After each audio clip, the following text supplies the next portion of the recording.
भगवान शंकर ने कहा धन्य हो पार्वती। मैया ने कहा मैं क्यों धन्य हूँ, आप धन्य हैं प्रभु, आप मुझे मेरे प्रश्नों का उत्तर देंगे। अच्छा, धन्यवाद कौन कहता है? कौन कहता है? आप किसी व्यक्ति से कुछ पूछिए, वो आपको उसका उत्तर दे तो आप धन्यवाद बोलेंगे कि वो धन्यवाद बोलेगा? कहिए, मान लीजिए आपने किसी से पानी मांगा, सामने वाले ने आपको पानी दिया, तो धन्यवाद कौन बोलेगा? आप की वो? आप बोलेंगे। आप किसी से टाइम पूछो, भैया क्या वक्त हुआ, सामने वाला समय बताए, तो धन्यवाद कौन बोलेगा? आप की वो? आप। यहां प्रश्न किसने किया? कौन प्रश्न कर रहा है? जोर से कहिए, हमें सुनाई दे जाए। कौन प्रश्न कर रहा है? पार्वती जी। इतने में भी आधा कंफ्यूज है। पार्वती मैया प्रश्न कर रही हैं। हम उर्दू या फारसी या अंग्रेजी में ना बोले, शुद्ध हिंदी में बोल रहे हैं हम। आप लोग इसलिए नहीं पकड़ पा रहे हैं क्योंकि आप पकड़ना चाह नहीं रहे हैं। अभी भी आप ही देख रहे हो, आरी बगली कौन आया, कौन बैठा, कौन जा रहा है, कौन कहाँ कर रहा है। इसीलिए कथा उड़ रही है अगल बगल से। ध्यान से सुनिए, सावधानी से सुनिए, सावधानी हटी दुर्घटना। हाँ, अज्ञानी व्यक्ति समाज के लिए घातक नहीं होता है, अल्पज्ञानी ले डूबता है।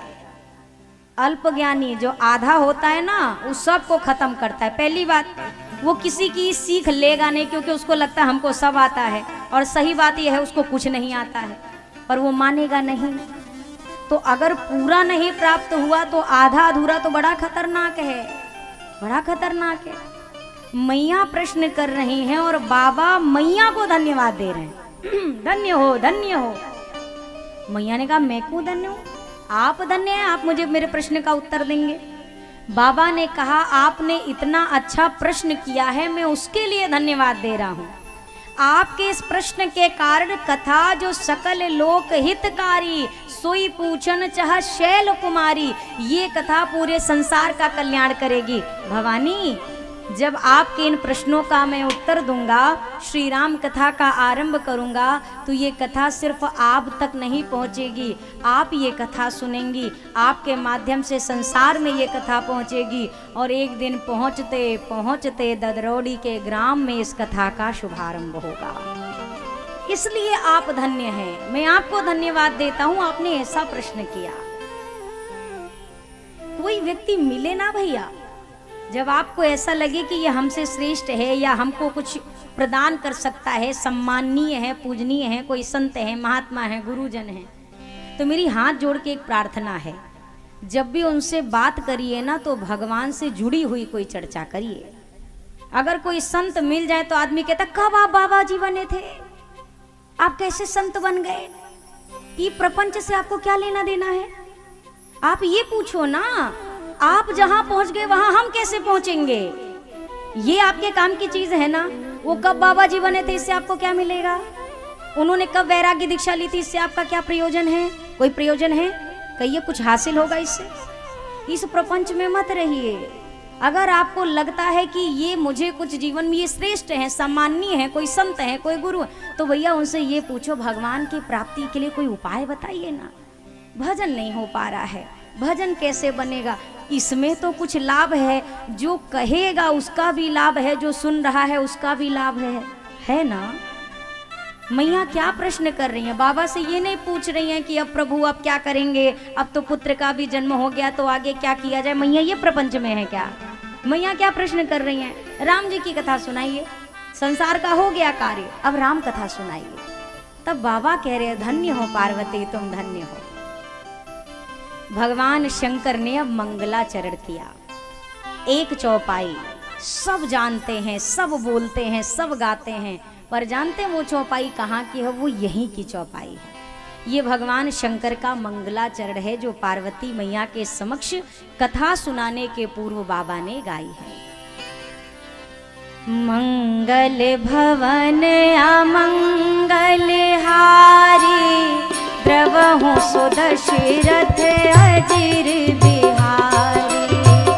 मंगल भवन मंगल हारी, द्रवहु सुदशरथ अजिर बिहारी। बंदौ बाल रूप सोई राम,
शंकर ने कहा, मंगल भवन अमंगल हारे, द्रवहु सो दशरथ अजिर बिहारी। मंगल को करने वाले, अमंगल को दूर करने वाले, हरने वाले, दशरथ जी के आंगन में विहार करने वाले प्रभु मुझ पर द्रवित हों। इस मंगलाचरण के साथ, प्रभु के बाल स्वरूप की वंदना के साथ बाबा ने कथा शुभारंभ किया। बाबा ने कहा, भवानी आपने पूछा भगवान क्यों आए धरती पर, निर्गुण और सगुण अलग है क्या? तो सगुण नहीं अगुण नहीं कछु भेदा, गावहीं मुनि पुराण बुध वेदा। आप समझिए भवानी, अगुण अरूप अलख अज जोई, भगति प्रेम वश सगुण सो होई। जो निर्गुण निराकार ब्रह्म है ना, अपने भक्तों के प्रेम के कारण ही वही अन्य अन्य विविध स्वरूप धारण करके धरती पर आ जाते हैं। प्रहलाद जी के लिए भगवान क्या बन के आए थे? हाँ, हिरण्यकश्यप को किसने मारा था? झूठ से कहीं होली दिवाली ना मनती है का आपके ददरौड़ी में? होली होली मनती है? हाँ, जलता है ना, क्या जलाई जाती है? होलिका। होलिका के भैया का नाम? अब सीधा नहीं जा रहे तो उल्टा जाओ। हिरण्यकश्यप था ना, प्रहलाद जी के पिता कौन? हिरण्यकश्यप। और हिरण्यकश्यप के लिए भगवान कौन सा रूप लेके आए? नरसिंह। तो सोचेंगे का एक आध घंटा बाद बताएंगे। हाँ, नरसिंह अवतार प्रभु ने लिया ना। अब सोचिए, ठाकुर जी अपने भक्त के लिए विविध रूप धारण करते हैं कि नहीं करते हैं? जब हिरण्यकश्यप कहता है कि ना देव से मरू ना, दानव से मरू ना, अस्त्र से मरू ना, शस्त्र से मरू ना, घर के अंदर ना बाहर, ना दिन में ना रात में, ना 12 महीने के अंदर। जुगाड़ तो बहुत तगड़ा लगाया था हिरण्यकश्यप ने, पर भगवान के आगे चली नहीं उसकी। भगवान ने कहा, तुम बताते जाओ, तुम अगर बुद्धिमान हो तो तुमको बुद्धि देने वाले हम ही हैं। हमारे पास कितनी बुद्धि होगी? व्यक्ति भगवान को ठगता है, वो ये नहीं समझ पाता कि भगवान को नहीं, हम खुद ही को ठग रहे हैं। ठगता है कि नहीं ठगता है? मंदिर में भी जाएगा ना, अगर छोटा सा कुछ चढ़ाएगा तो दबा के धीरे से दान पेटी में डाल देगा, और कहीं बड़का नोट देने की श्रद्धा हो गई तो भगवान के आगे 10 बारी घुमाएगा। 1 2 ठाकुर जी कहते, देखे मोह ही दिखा रहा है, मैं नहीं दिया, मुझे ही दिखा रहा है। ये आपका है क्या? ये किसका है? देनहार कोई और है, जो देत लेत दिन रैन, लोग भरम हम पर करें, तासों नीचे नैन। ये देने लेने के काबिल किसने बनाया है? कहिए। एक स्क्रू ठाकुर जी यहाँ से एक पेंच भर ढीला कर दें, जितना गड्डी गिनने वाली क्षमता है ना, 1 मिनट में सब लुप्त, सब गायब। 1 नट भर हिलाना है ठाकुर जी को। जिसने सब कुछ दिया उसके आगे चतुराई करते हैं। अच्छा, कई लोग तो हद कर देते हैं, भगवान ही में कमी निकाल देते हैं। अपने में कमी नहीं, हमारी पूजा में कमी नहीं है, भगवान अब सुनते नहीं हैं। हमारे श्रद्धा में कमी नहीं है। हमने तो देखो 101 रुपए का नारियल माना है, कितनी बड़ी चीज भगवान के लिए कर रहे हो। जो पूरे अनंत कोटि ब्रह्मांड का मालिक है, उसके लिए एक नारियल कितनी कीमती चीज है ना? है ना? बहुत भारी चीज है। भगवान ने कहाँ कभी नारियल देखी होगी? आप दोगे, वो भी मन्नत करके दोगे। आदमी तो भजन भी ऐसा गाता है, माँ मुरादे पूरी कर दे तो हलवा बांटूंगी, और नहीं पूरी करे तो मैया तोरे चौखट पे भी ना आएंगे फिर हम दोबारा। हमें ये मन्नत वाला सिस्टम थोड़ा कम समझ में आता है। इसलिए कम समझ में आता है, इंसान को आप घूस दो बात ठीक है, भगवान तक तो घूस वाली परंपरा मत लेके जाओ। हम ये करेंगे, कब करोगे? जब आप ये करोगे तब। अरे ये मालिक हैं तुम्हारे कि सेवक हैं? हम इनके नौकर हैं कि ये हमारे सेवक हैं? जरा कहिए जोर से, किसको किसकी करनी चाहिए? क्या हमारी इतनी हैसियत है हम भगवान से कहें तुम ये करो तब हम ये करेंगे? ठाकुर जी हमारा बेटा फर्स्ट डिवीजन पास हो जाए, 5 किलो लड्डू चढ़ाएंगे, और नहीं चढ़ाओगे तो ठाकुर जी भूखे रह जाएंगे। और भक्त नहीं है संसार में ठाकुर जी को भोग लगाने वाले। थोड़ा यहाँ से ऊपर उठा जाए, थोड़ा ये देन लेन व्यापार से थोड़ा बाहर निकलो, तब ना प्रभु से प्यार होगा। प्यार में भी व्यापार घुसेड़े बैठे हुए हैं, कैसे काम बनेगा जरा बताइए? प्रेम में भी अगर ये सारी चीजें चलेंगी तो कैसे काम बनेगा? ठाकुर जी तो कहते हैं, अच्छा आप एक मिठाई का डब्बा लेके गए, ठाकुर जी सोच रहे हो आज कितना प्यार करता है, 1 किलो मिठाई लाया, आज तो भोग लगा दूंगा मैं। तब तक उसके ऊपर आपने शुरू किया, ठाकुर जी बेटा का ब्याह नहीं हो रहा। फिर दूसरा डब्बा लादा, ठाकुर जी बिटिया के लिए भी अच्छा वर ढूंढ दो। फिर तीसरा डब्बा लादा, ठाकुर जी घर नहीं बन पा रहा है। फिर चौथा डब्बा उसके ऊपर रखा, ठाकुर जी क्या करे, घर में बड़ी परेशानी चल रही। अब ठाकुर जी आपकी वो मिठाई तक पहुंच ही ना पा रहे जो आपने प्रेम से चढ़ाई थी, इतना लाद दिया वो करे ऊपर। ठाकुर जी सोच रहे वहां तक हम जाएं तो जाएं कैसे। 10 रुपए चढ़ा के आदमी सोचता है हमारा पूरा सर्राफा का कारोबार खुल जाए। 100 रुपए मुश्किल से भगवान को देगा, और वो देने के बाद भी सोचता है 100 रुपए में 1 लाख से नीचे का बजट नहीं होता मनुष्य का, इतना आप करो। आपने किसी भक्त को भी ऐसा देखा है जो भगवान से ये व्यापार कर रहा हो? कोई भक्त की कथा आज तक ऐसी सुनी है? गोस्वामी जी को एक रोटी भी नहीं मिली थी बचपन में, वो नहीं मिली कभी। तब भी गोस्वामी जी ने कभी ठाकुर जी से जाकर ये नहीं कहा कि हम भजन करते हैं, आप मेरे लिए ये नहीं करते हो। करते हैं क्या? इसीलिए आज गोस्वामी जी सिर माथे पर हैं। हम लोग क्यों भगवान के शरण में रहकर भी भगवान की अनुभूति नहीं कर पाते? क्योंकि हमारे प्रेम में भी दिखावा है, प्रेम में भी दिखावा है। चलो हम अपनी श्रद्धा से जो डाले, भगवान ने नहीं कहा है कि तुम मुझे 1 लाख दोगे तो खुश हो जाऊंगा, 10 रुपए दोगे तो ना खुश हो जाऊंगा। भगवान को आपके 10 की क्या 1 की भी जरूरत नहीं है। वो तुलसी के पत्र पर रीझ जाए, वो ऐसा मालिक है।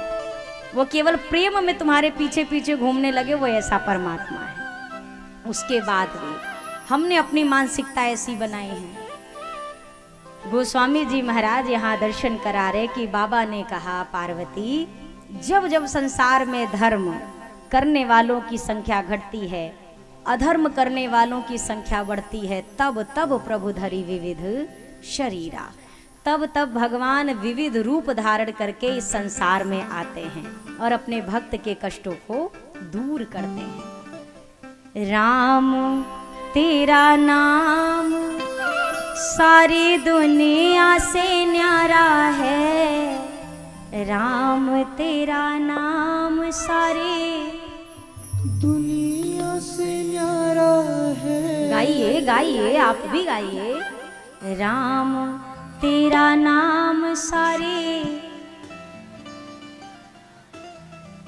राम तेरा नाम सारी दुनिया से न्यारा है, हमें लागे बड़ा प्यारा है। राम तेरा नाम सारे दुनिया से प्यारा है। अब मेरे साथ गाते चलिएगा। राम तेरा नाम सारी दुनिया से न्यारा है, राम तेरा नाम सारी दुनिया से न्यारा है। राम तेरा नाम सारी दुनिया से न्यारा है। राम तेरा नाम सारी दुनिया से न्यारा है। राम तेरा नाम सारी दुनिया से न्यारा है, हमें लागे बड़ा प्यारा है। राम तेरा नाम, राम तेरा नाम सारी दुनिया से न्यारा है। राम तेरा नाम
तुझको सौंप दे जीवन नैया। बन जाओ मेरे आप खिवैया, बन जाओ मेरे आप खिवैया। बन जाओ मेरे आप खिवैया, बन जाओ मेरे आप खिवैया। तेरी ही कृपा, तेरी ही कृपा से मिले भव का किनारा है। तेरी ही कृपा से मिले भव का किनारा है।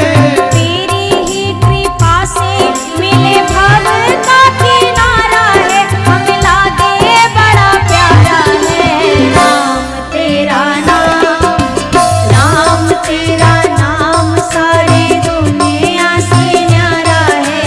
राम तेरा नाम सारी दुनिया से न्यारा है। राम तेरा नाम।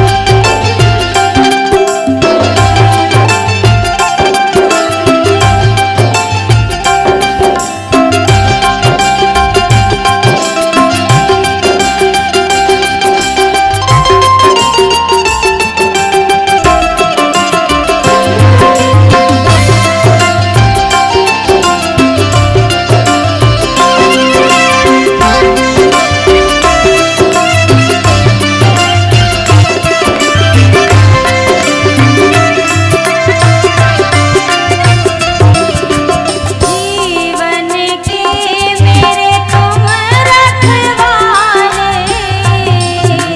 मेरे तुम रखवारे।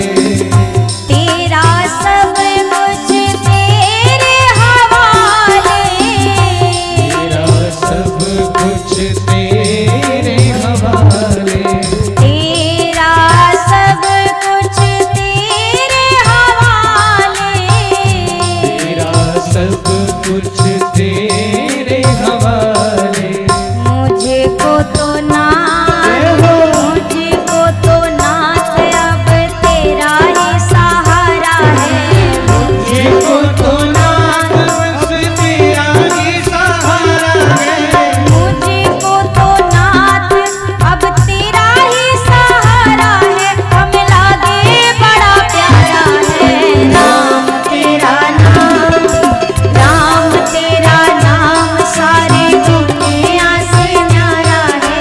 राम तेरा नाम सारी दुनिया से न्यारा है।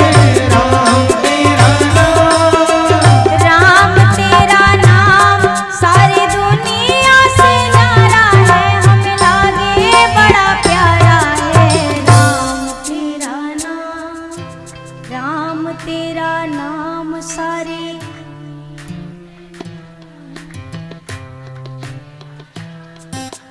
राम तेरा नाम सारी दुनिया से न्यारा है। राम तेरा नाम।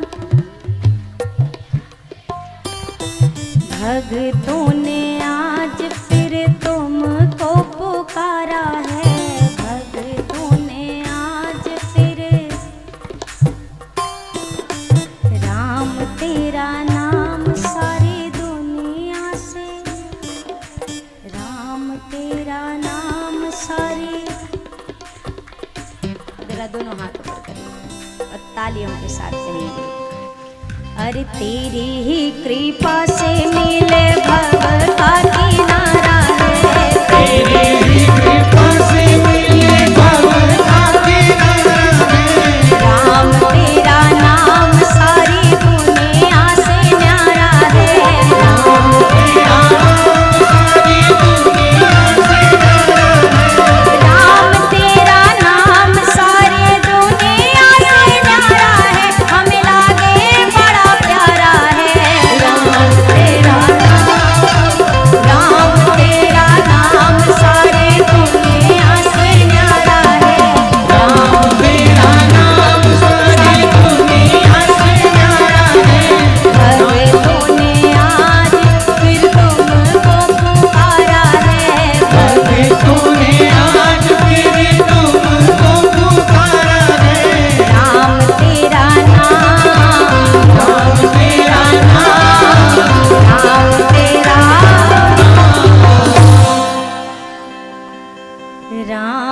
तेरा नाम सारे दुनिया से न्यारा है, राम तेरा नाम सारे दुनिया से न्यारा है। एक अगर सबसे अच्छा और सबसे सरल संसार विचित्र एक तेरे का राम जन्म परम विचित्र एक तेरा, जन्म एक दुई कहाँ बखानी, जन्म एक दुई कहूँ बखानी, सावधान सुनो सुमति भवानी, सावधान सुनो सुमति भवानी, द्वारपाल हरि की प्रिय दो, द्वारपाल हरि के प्रिय दो, जय अरु विजय जान सबको, जय विजय जानी सबको, विप्र श्राप ते दूनों भाई, प्रताप ते दूनों भाई, तामस असुर देह तिन पाई, तामस असुर देह तिन आई, एक बार तिन्ह के हित लागी, एक बार तिनके हित लागी, हरिउ शरीर भगत अनुरागी, धर्म शरीर भगत अनुरागी, हरिउ शरीर भगत अनुरागी। भगवान शंकर ने कहा, भवानी आपने मुझसे जो जो कथा पूछी है सामने वर्णित करूंगा। आपने प्रश्न किया कि राम जी संसार में क्यों आए, तो देवी अनुमोदन करना कहते हैं। हम कह रहे हैं, आप सुन रहे हो तो भी कोई कहानी सुनाए आपको, और सुनने वाला कछु ना बोले, ऐसे मूर्त जैसे बैठा रहे, तो सुनाने वाले को का ही लगेगा, सो रहा है कि सुन रहा है। हाँ हूँ, कुछ तो बोलना पड़ेगा ना। जय और विजय हैं दरवाजे पर, कहाँ वैकुंठ के। आदमी कहता है एक बार दर्शन दे दो प्रभु, बस एक बार दे दो तो सब मुसीबत खत्म। दुर्योधन को रोज मिलता था दर्शन, मिलता था ना। कन्हैया कितनी बार दुर्योधन के सामने आए। सोचो भगवान सामने खड़े हैं, ये मूर्ख कहता है भगवान को बांध लो ग्वाले को। शिशुपाल के आगे भगवान ठाड़े हैं कि नहीं ठाड़े? 100 गाली दिया भगवान को ही।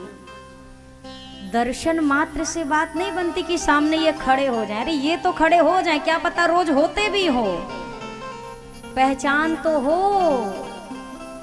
ये तो क्या पता किस रूप में आकर खड़े होते हैं, कोई मालूम है क्या?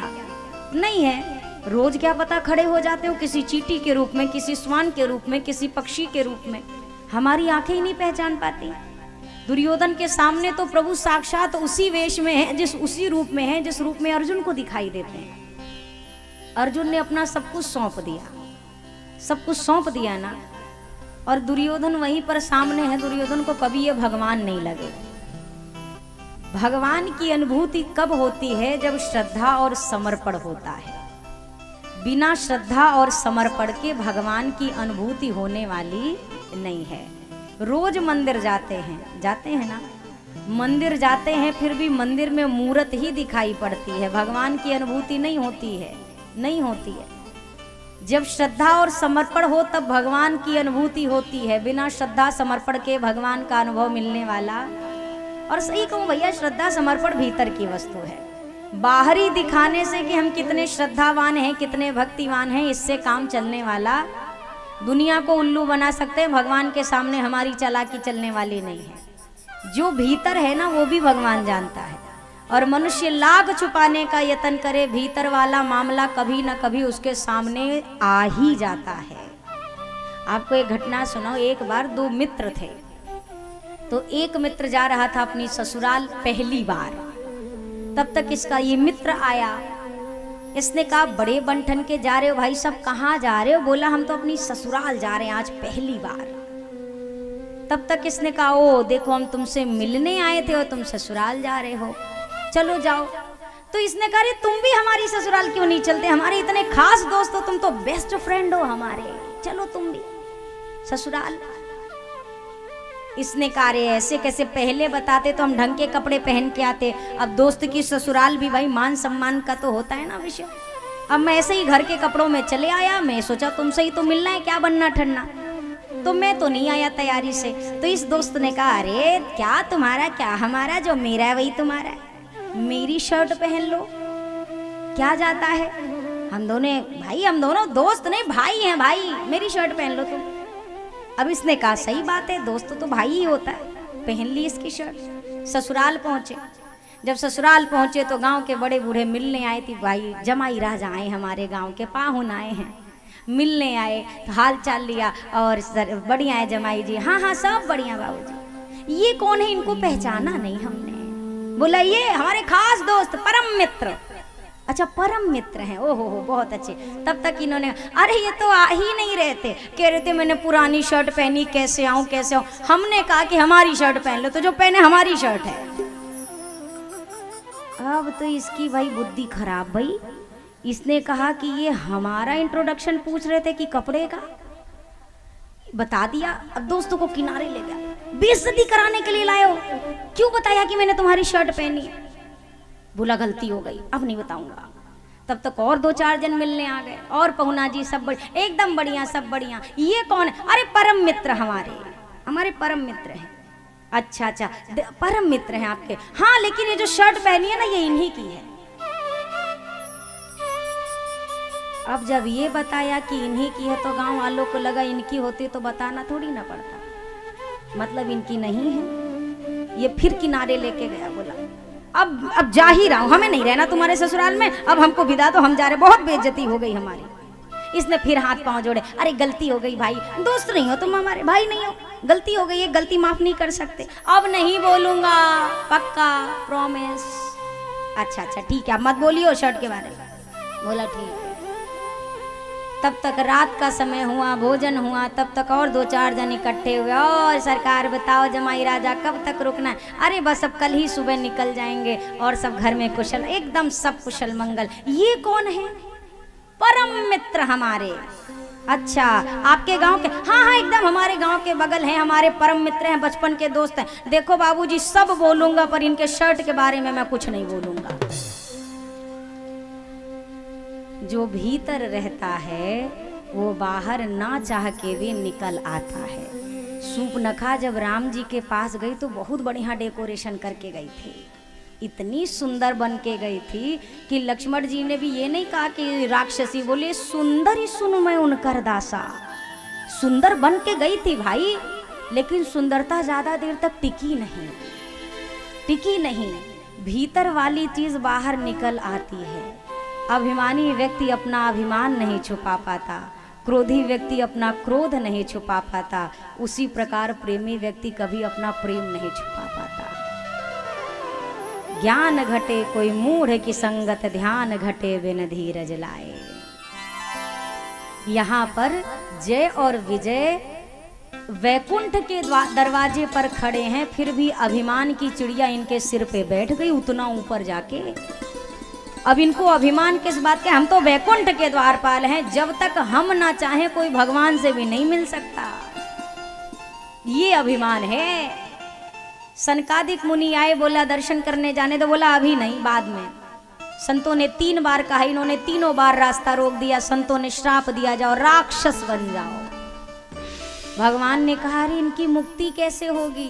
बोला 1 जन्म में नहीं, 3 जन्म तक राक्षस बनेंगे तब मुक्त होंगे, और तीनों बार आपको इन्हें मुक्त करने के लिए धरती पर जाना पड़ेगा। तो प्रभु ने इनके उद्धार के लिए, जब ये सतयुग में हिरण्यकश्यप हिरण्याक्ष बने तो भगवान ने नरसिंह और वराह अवतार लिया। जब ये त्रेता युग में रावण और कुंभकर्ण बने तो प्रभु ने श्री कौन सा अवतार, राम अवतार लिया। जब ये दोनों दंत वक्र और शिशुपाल द्वापर में बने तो प्रभु ने श्री कृष्णा अवतार लिया। देवी ये प्रथम कारण। दूसरा कारण था कि जलंधर के अत्याचार से जब देवता व्याकुल भये तो भगवान विष्णु के पास गए। भगवान विष्णु से कहा कि जलंधर की पत्नी वृंदा के पातिव्रत धर्म के कारण जलंधर की मृत्यु नहीं हो रही है प्रभु। भगवान ने जलंधर का वेश बनाया, वृंदा जी के भवन में पहुंच गए। इधर वृंदा जी ने कहा था कि जब तक आप युद्ध से लौटेंगे नहीं तब तक मैं पूजा में बैठूंगी, आप पर कोई अस्त्र शस्त्र का प्रहार ना हो, प्रभाव ना हो, इसलिए मैं पूजा नहीं छोड़ूंगी। पर जैसे प्रभु को देखा, वृंदा को लगा मेरे पति आ गए, पूजा छोड़कर खड़ी हो गई। वृंदा जी पूजा से अलग हुई और इधर जलंधर का मस्तक कटा और वृंदा जी के सामने आकर गिर गया। समझ गई वृंदा जी किसी ने छल किया मेरे साथ। भगवान अपने स्वरूप में प्रकट भये। वृंदा जी ने यही भगवान को श्राप दिया, आपने जड़वत कार्य किया तो आपको श्राप देती हूँ, आप जड़ हो जाइए। मेरे पति को छल से मुझसे दूर किया है, मेरा दूसरा श्राप, एक दिन मेरा ये पति छल करके आपकी पत्नी को आपसे दूर कर देगा।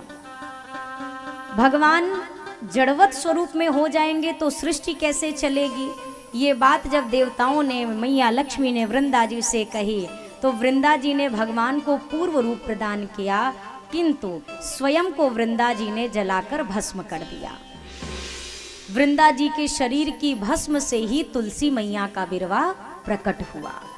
और भगवान ने कहा भक्त का श्राप मिथ्या नहीं होगा, इसीलिए आज से मेरा एक स्वरूप भगवान शालिग्राम के रूप में संसार में पूजा जाएगा और शालिग्राम जी का विवाह तुलसी मैया के साथ संपन्न कराया जाएगा। ये दूसरा कारण था। तीसरे कारण की चर्चा करूं तो नारद जी ने एक बार श्राप दिया था। भगवान शंकर ने इस व्याख्यान को बहुत अल्प में कह दिया। नारद श्राप दीन एक बारा, कलप एक ते ही लगी अवतारा। भवानी एक बार आपके गुरुदेव ने श्राप दिया था तो भगवान ने अवतार लिया। बाबा ने सोचा कहीं ऐसा ना हो पार्वती को फिर से कोई शंका हो जाए।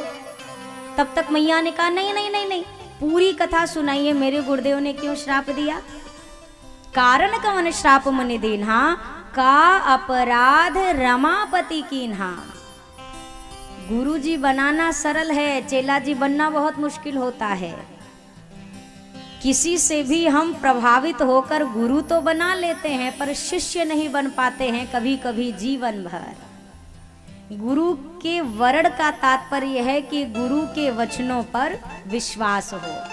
हमने अभी एक जगह कथा करी, नाम नहीं बताएंगे, वहाँ पर एक मैया आई, उन्होंने हमसे प्रश्न किया कि दीदी हमारे गुरुजी हमारे मायके में थे, अब वो नहीं हैं, तो अब का दूसरा गुरुजी हमको बनाना पड़ेगा। तो हमने सोचा इस तरह से तो कई गुरुजी, 24 गुरुजी जैसे दत्तात्रेय भगवान के थे, उनके तो शिक्षा गुरु थे, आपके दीक्षा गुरु ही 25-26 हो जाएंगे। किसी की आयु का कोई भरोसा है क्या? ये थोड़ी ना होता है कि गुरुदेव सा शरीर नहीं है तो गुरुदेव अब दूसरा गुरुदेव बना लो, तो जीवन भर आप गुरु ही बनाते रहेंगे। गुरु ने कहा क्या, उससे कोई लेना देना नहीं है। गुरुदेव शरीर से रहें और चाहे ना रहें, उन्होंने जो कहा है वो जीवन में रहना चाहिए।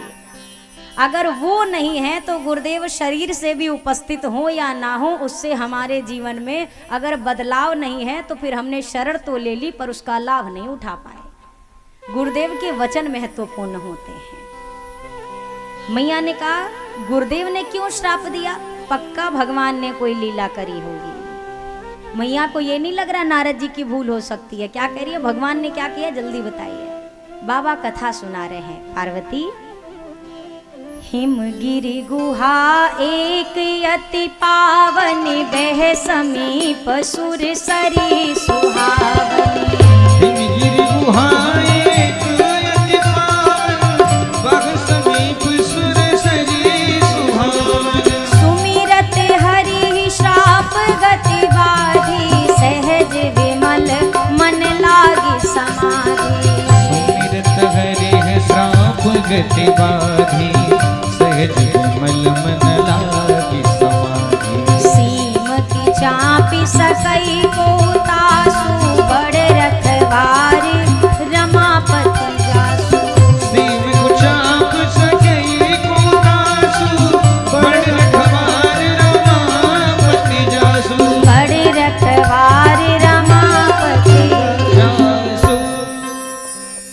श्री नारद जी महाराज के विषय में चर्चा करते हुए भगवान शंकर ने कहा, भवानी एक बार आपके गुरुदेव नारद जी हिमालय के निकट से गुजर रहे थे, बगल में गंगा का सुंदर प्रवाह था। नारद जी उस स्थान पर बैठे और ऐसी प्रभु की लीला, नारद जी समाधि में चले गए। राजा दक्ष ने जबकि श्राप दिया है एक स्थान पर आप टिक नहीं पाएंगे, तब भी आज नारद जी अखंड समाधि में बैठ गए। नारद जी की अखंड समाधि देख करके देवराज इंद्र भयभीत हो गए। लगता है इनको हमारे स्वर्ग का सिंहासन चाहिए, इसीलिए इतनी समाधि में बैठे हैं, तपस्या कर रहे हैं। देवराज इंद्र ने कामदेव को भेजा, आप जाइए और नारद जी की समाधि भंग करिए। कामदेव आए, बड़े यत्न लगाए, नारद जी ने नेत्र नहीं खोला। तो कामदेव ने अपनी हार स्वीकार कर ली, हाथ में फूलों की माला ली, नारद जी के पास गए, गले में माला पहनाई और नारद जी की लगे प्रशंसा करने। इतनी प्रशंसा करी, इतनी प्रशंसा करी, कामदेव के प्रयास से तो नारद जी ने आंख नहीं खोली थी, प्रशंसा सुन के फट से आंख खोल दी नारद जी ने। बड़ाई तो अच्छे अच्छे लोगों की आंख खोल देती है, नहीं खोल देती। किसी व्यक्ति के साथ कितना भी अनजाने में आप बोल दो, अब वो गुस्सा हो के आए तब तक आप बड़ाई करिए, पहले पीछे चाहे 10 गाली दीजिए, 10-12 गाली दे ली आपने, अब सामने वो आए, हमने सुना है आप हमारे बारे में उल्टा सीधा कह रहे थे। अरे साहब आप थे, अरे हम जाने ही नहीं पाए आपको। मैं ऐसा कहता, साहब आपको कौन नहीं जानता, पूरे ददरौड़ी में आपकी चर्चा है, कौन नहीं जानता आपको, बोलता मैं। अरे हमें तो लगा वो था। भाई साहब पिघल के मक्खन हो गए। अब भाई साहब को कोनो फर्क नहीं पड़ता कि 12 गाली दी थी कि 15 गाली दी थी। प्रशंसा जितनी अच्छी लगती है, प्रशंसा उतनी खतरनाक चीज है कि आज रुकी ना।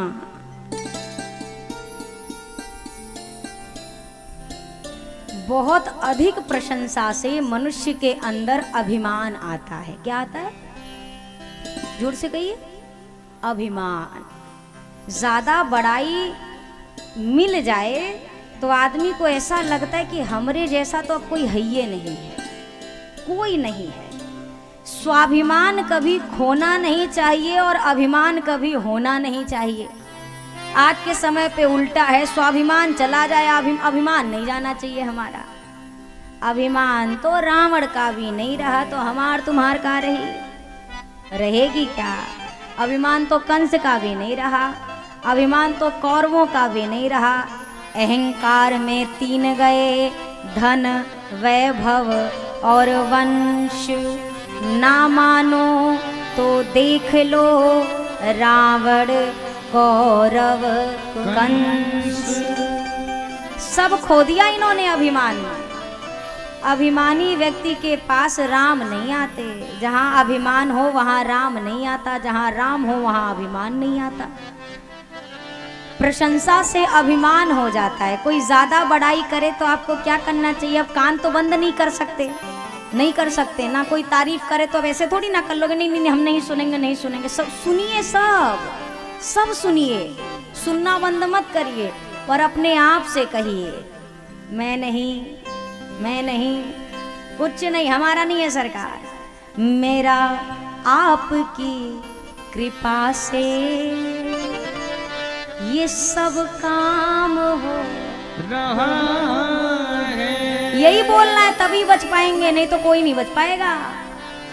अरे करते हैं मेरे राघव,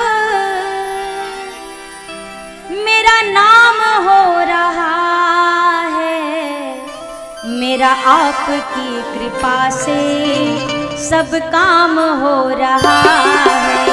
मेरा आपकी कृपा से सब काम हो रहा है। मेरा आपकी कृपा से सब काम हो रहा है। मेरा आपकी कृपा से सब काम हो रहा है। करते हैं मेरे राघव, करते हैं मेरे राघव, मेरा नाम हो रहा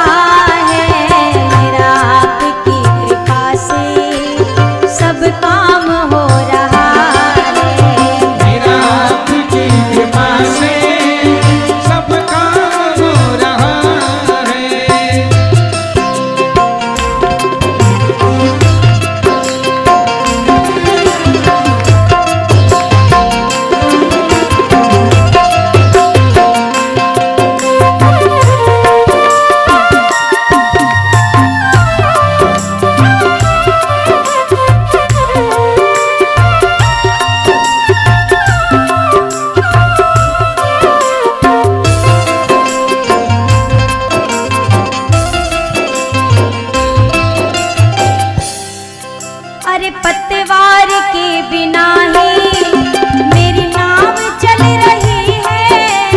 पतवार के बिना ही मेरी नाव चल रही है। पतवार के बिना ही मेरी नाव चल रही है।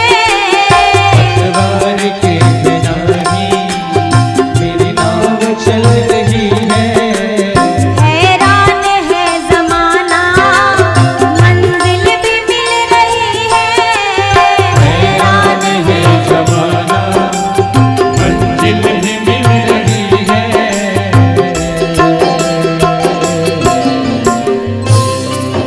अरे करती नहीं मैं कुछ भी, करती नहीं मैं कुछ भी सब काम हो रहा है।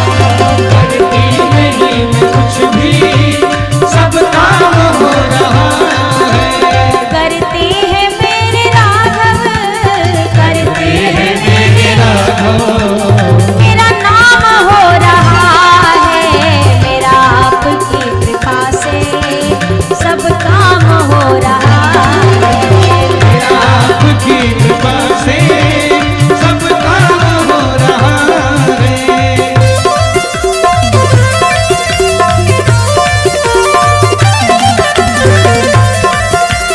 अवध बिहारी सरकारी जय हो।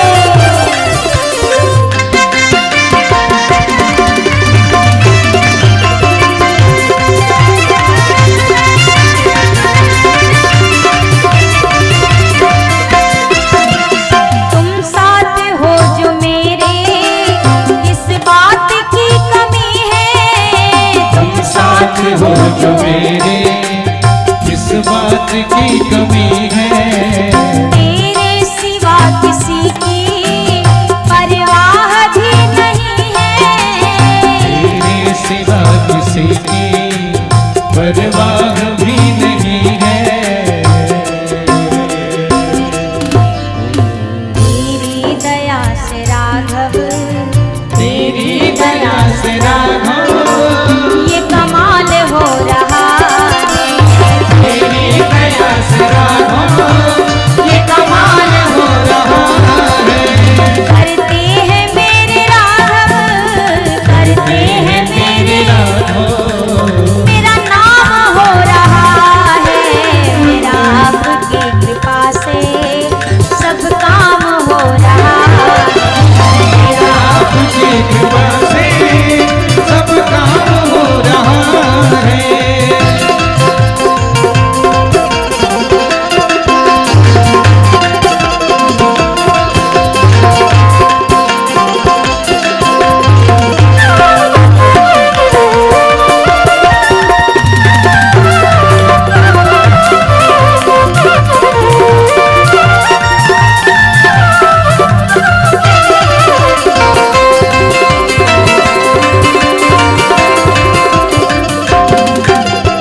कृपा से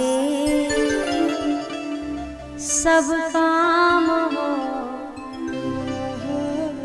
बोल दो, नहीं कहेंगे तो भी उन्हीं की कृपा से हो रहा है।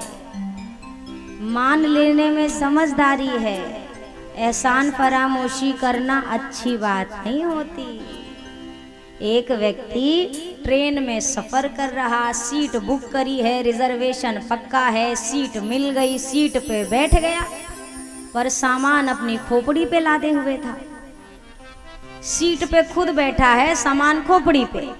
तो कुछ पैसेंजर जो आमने सामने वाले थे उन्होंने कहा, भाई साहब आप बैठ गए हो तो सामान को भी बिठा दो नीचे, काहे को खोपड़ी पे लिए घूम रहे हो। इस व्यक्ति ने कहा, अरे तुम सब इतने कठोर हो सकते हो, निर्दयी हम नहीं हैं। लोगों ने कहा, हम निर्दयी हैं भाई, ये कैसे? बोला, अरे एक तो ये बेचारी ट्रेन हमारा बोझा उठा का, पर खोपड़ी फोड़े बिना मानव मानता कहाँ है। ये पक्की बात पता है, हमारे करने से कुछ नहीं होगा, और उसके बाद भी ये करने से बाज नहीं आता। यही तो भजन इसीलिए तो जरूरी है, ताकि जीवन में ये विश्वास आए कि मेरे ठाकुर की कृपा से हो रहा है। जो मैंने पाया वो मेरे रघुनाथ की कृपा, जो मुझे मिलेगा वो भी रघुनाथ की कृपा से ही मिलेगा। श्री नारद जी महाराज कामदेव की प्रशंसा सुनकर इन्होंने आंखें खोल दी। अब जहां जाए नारद जी की बड़ाई बड़ाई और बड़ाई, इतनी खतरनाक चीज, अभिमान आ गया। प्रभु की कृपा से जो चीज मिली थी, नारद जी को लगा हमारी तपस्या के कारण हमने प्राप्त किया है। कामदेव हारा है प्रभु के भजन से नहीं, मेरी तपस्या से। मेरी तपस्या में वो सामर्थ्य थी, वो संबल था। नारद जी जहां पहुंचे प्रशंसा मिले, नारद जी का अहंकार बढ़ रहा है, अभिमान बढ़ता जा रहा है। नारद जी भगवान शंकर के पास गए। शंकर जी को लगा बड़ा बढ़िया हुआ, आज नारद जी आए हैं, दोनों जन मिलके राम कथा गाएंगे। जब तक नारद जी से राम कथा की चर्चा करते, उसके पहले नारद जी ने काम कथा शुरू कर दी। आपको पता है हमने कामदेव को हरा दिया, आपकी तो आंखें खुलवा दी थी, मजाल है हमारी आंखें खुलवा पाए। बाबा ने सोचा ये क्या हो रहा है, जिस मुख से सदैव राम कथा की गंगा बहती थी आज काम कथा बह रही है। नारद जी से कहा, नारद जी जितनी बातें आपने हमसे कही है ना, भगवान विष्णु से मत कहना।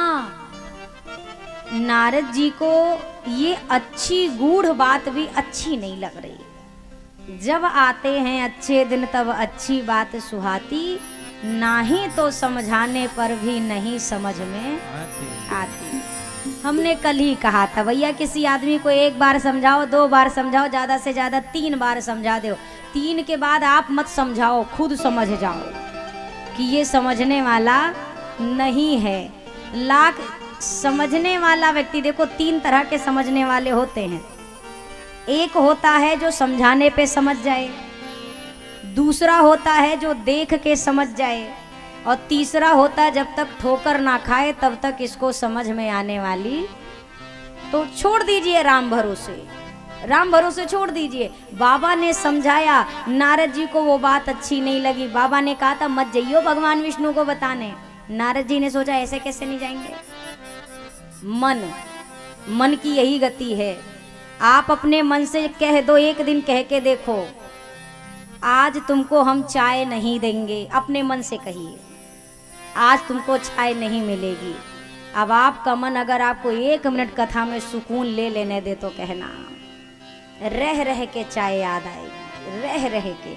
ऐसे नहीं पिएंगे चलेगा, ऐसे नहीं पिएंगे तो याद भी नहीं रहेगी कि अरे हमने चाय नहीं पी, भूल गए। नहीं, अगर मन से कह दिया आज तुमको ये नहीं मिलना है, अब मन आपको वहीं लेकर जाएगा। ऐसे कैसे नहीं मिलेगा? तुम मुझ पर राज करोगे, मैं तुम पर राज करूंगा। मन की गतिविधि क्या है? तुम मेरे अधीन में चलो, मैं तुम्हारे अधीन होकर चलने वाला। ये मन की मरम्मत तो संत महात्मा बढ़िया से करते हैं, बढ़िया से करते। एक संत मड़ैया समझ रहे ना, झोपड़ी के अंदर बैठ के राम राम जप रहे थे। अब इतने में मन से ऐसा लगा बड़ी गर्मी लग रही है, मन परेशान करने लगा, बड़ी गर्मी है, बड़ी गर्मी है। अब भजन ना हो रहा तो संत जी, मई जून का महीना था, संत जी ने क्या किया, भजन छोड़ा, उठ कर के गए और खेत में जाकर बीच खेत में भरी दोपहरी में बैठ गए आसन जमा के। मई जून का महीना, बीच खेत में, ना कोई पेड़ ना वृक्ष, कुछ नहीं, और सीधी धूप खोपड़ी पे आ रही, बैठ गए, पसीने से भीग गए। अब अपने मन से महात्मा जी ने कहा, ये बताओ यहाँ सुख है कि वहां सुख है? अब चुपचाप या तो मड़ैया में बैठो और हमें भजन करने दो, नहीं तो इसी खेत में बैठा रहूंगा। मन ने कहा, नाना महाराज मड़ैया ही ठीक है, यहाँ ज्यादा है। इनकी मरम्मत, मन बहुत है ऐसा भूत है जो मार डाले आदमी को। मन की अटपट है गति, झटपट लखे ना कोई, और जो मन की खटपट मिटे तो चटपट दर्शन होए। नारद जी के मन ने कहा, ऐसे कैसे, अब तो जाना ही पड़ेगा भगवान के पास। चल पड़े। ओ श्रीमन नारायण नारायण नारायण, श्रीमन नारायण नारायण नारायण, भजमन नारायण नारायण नारायण, नारायण नारायण नारायण, लक्ष्मी नारायण नारायण नारायण, लक्ष्मी नारायण नारायण नारायण। एक बार करतल बर बीना, एक बार करतल बर बीना, गावत हरि गुण गान प्रवीणा, गावत हरि गुण गान प्रवीणा, क्षीर सिंधु गवने मुनिनाथा, क्षीर सिंधु गवने मुनिनाथा, जहाँ बस श्रीनिवास श्रुति माथा, बस श्रीनिवास श्रुति ओ श्रीमन नारायण नारायण नारायण, ओ श्रीमन नारायण नारायण नारायण, आ लक्ष्मी नारायण नारायण नारायण, ओ लक्ष्मी नारायण नारायण नारायण। नारद जी क्षीर सागर पहुंचे। भगवान विष्णु ने देखा आज नारद जी आए हैं।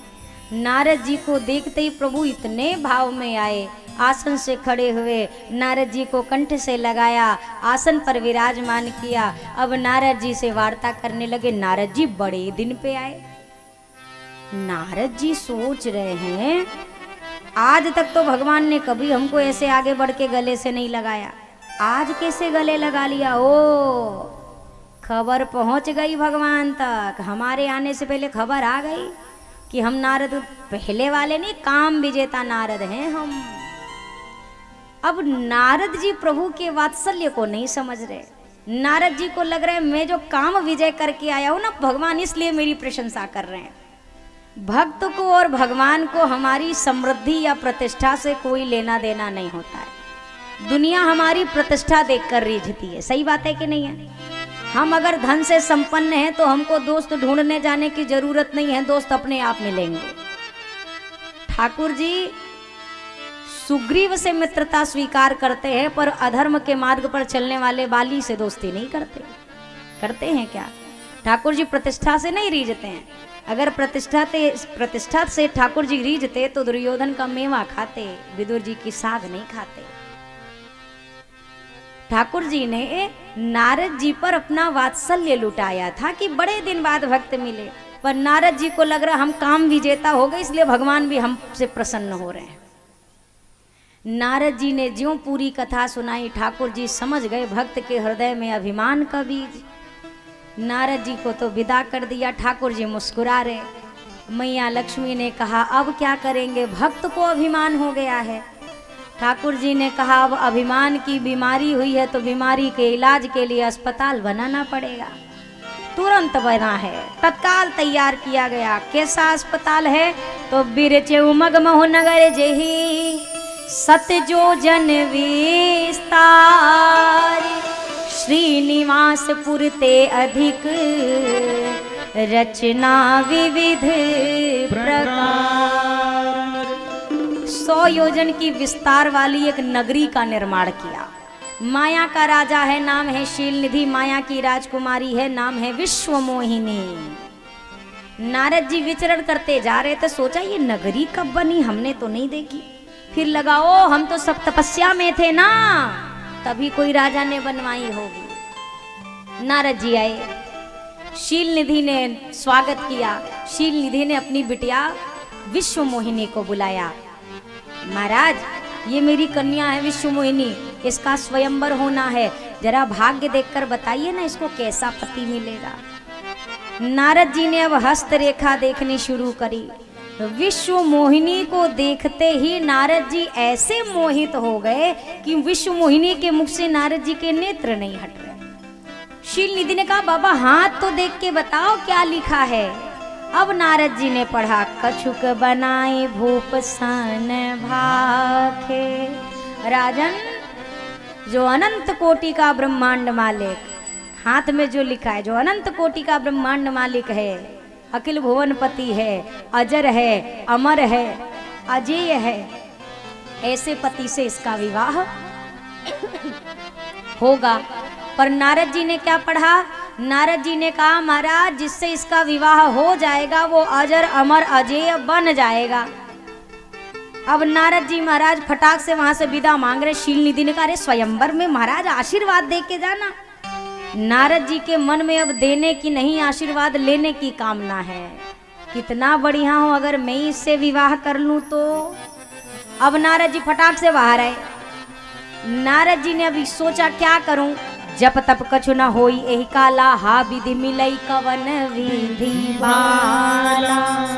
तपस्या करने का टाइम नहीं है कि तपस्या करूं फिर भगवान को प्रकट करूं फिर भगवान से कुछ मांगूं, इतना समय नहीं है। स्वयंवर सिर पे है, क्या करूं, कन्या कैसे मिलेगी।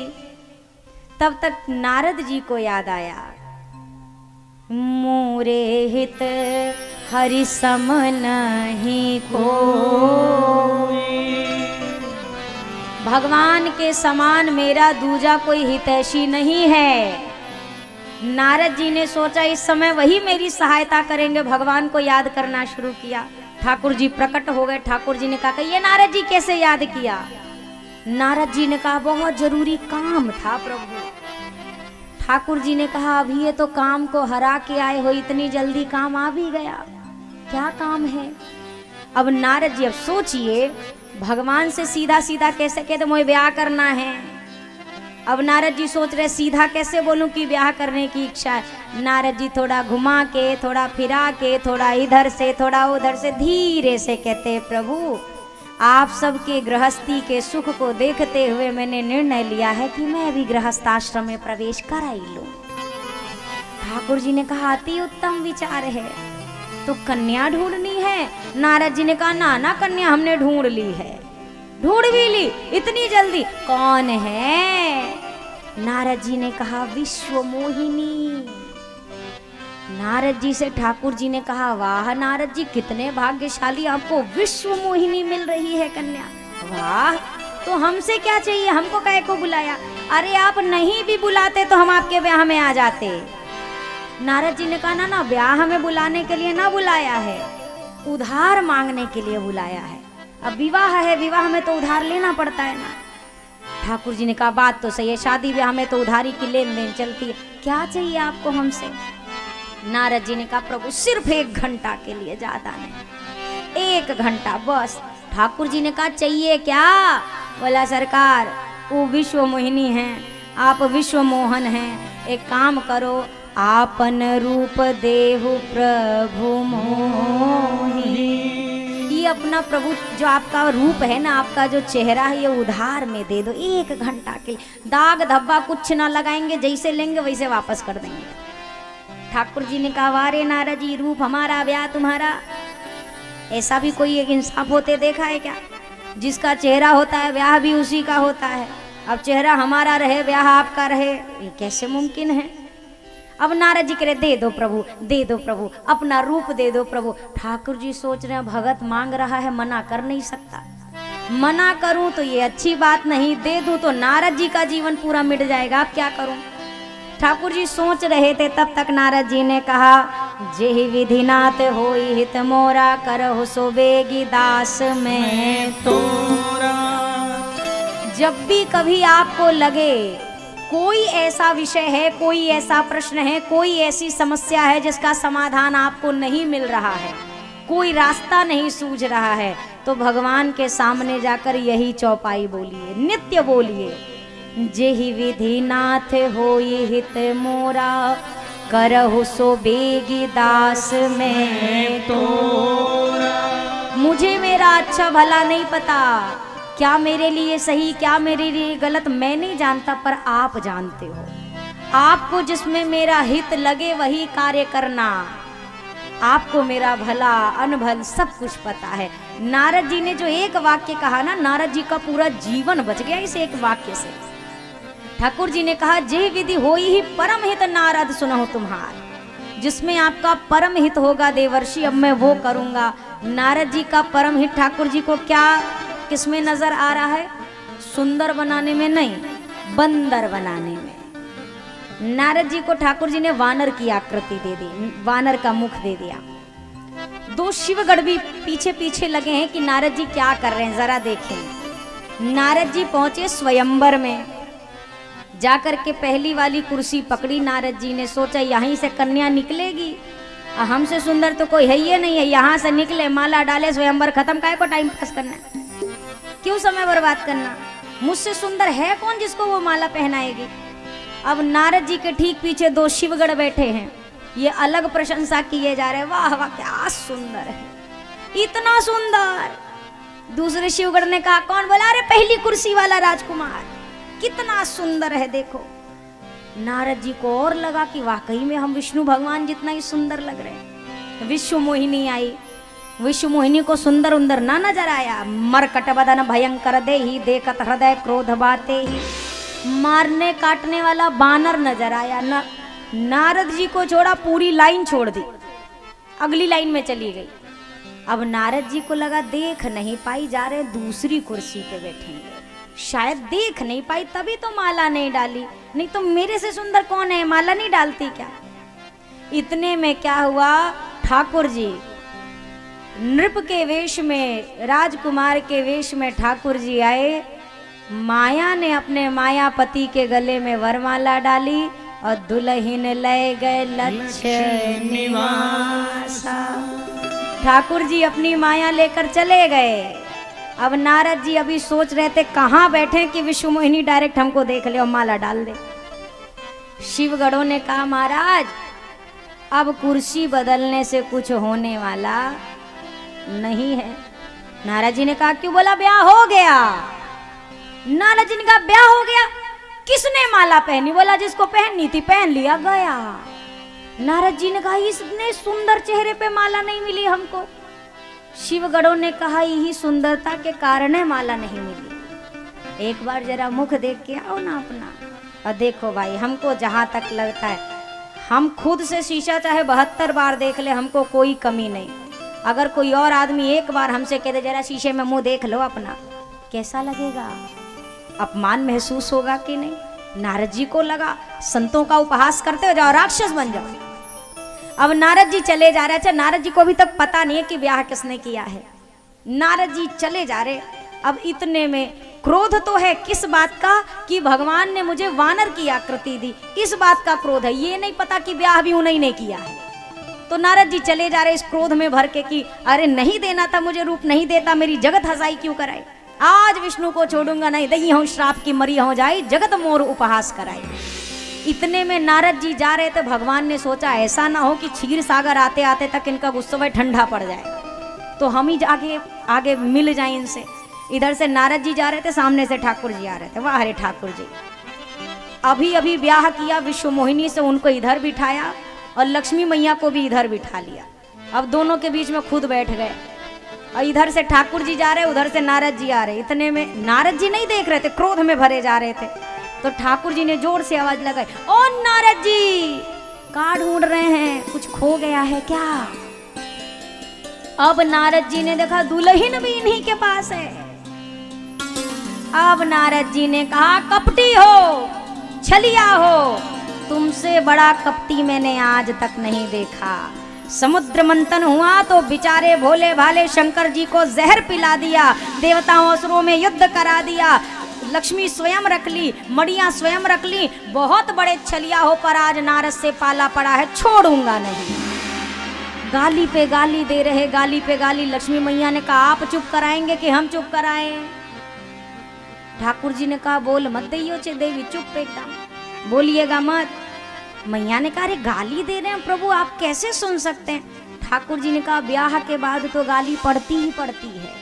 ब्याह हो गया था, गाली वाली रस्म बाकी थी तो नारद जी पूरी कर रहे हैं। अब नारद जी ने श्राप देना शुरू किया, श्राप देता हूं, जो वेश लेकर आए थे ना वही वेश लेकर धरती पे जाना पड़ेगा। मुझे ठगा था ना जिस वेश में, वही वेश लेकर धरती पे जाओगे। मैं विश्व मोहिनी का वियोग सह रहा हूं, आपको अपनी भार्या का वियोग सहना पड़ेगा। मेरी वानर की आकृति बनाई ना तो आपको वानरों से ही धरती पर सहायता लेनी पड़ेगी। 3 श्राप नारद जी ने दिए। ठाकुर जी ने श्राप को शिरोधार्य कर लिया, माया का पर्दा हटा दिया। ज्यों माया का आवरण हटा, नारद जी देख रहे ना कोई लक्ष्मी है ना कोई विश्व मोहिनी है, केवल नारद जी और भगवान खड़े। नारद जी चरणों में गिर पड़े। नारद जी ने कहा मृषा होई मम श्राप कृपाला, मम इच्छा कह दीन दयाला। नारद जी कहते प्रभु मुझसे भूल हुई। ठाकुर जी ने कहा ये सब मेरी इच्छा से हुआ है। इधर लौट रहे थे नारद जी तो शिवगढ़ बैठ के रो रहे थे। नारद जी ने कहा तुम दोनों काहे को रो रहे? बोला श्राप दे दिए हैं, रोए नहीं तो कहा हंसे। नारद जी ने बोला तुम्हारी भर को नहीं, अभी भगवान को भी श्राप दे के आ रहा हूं।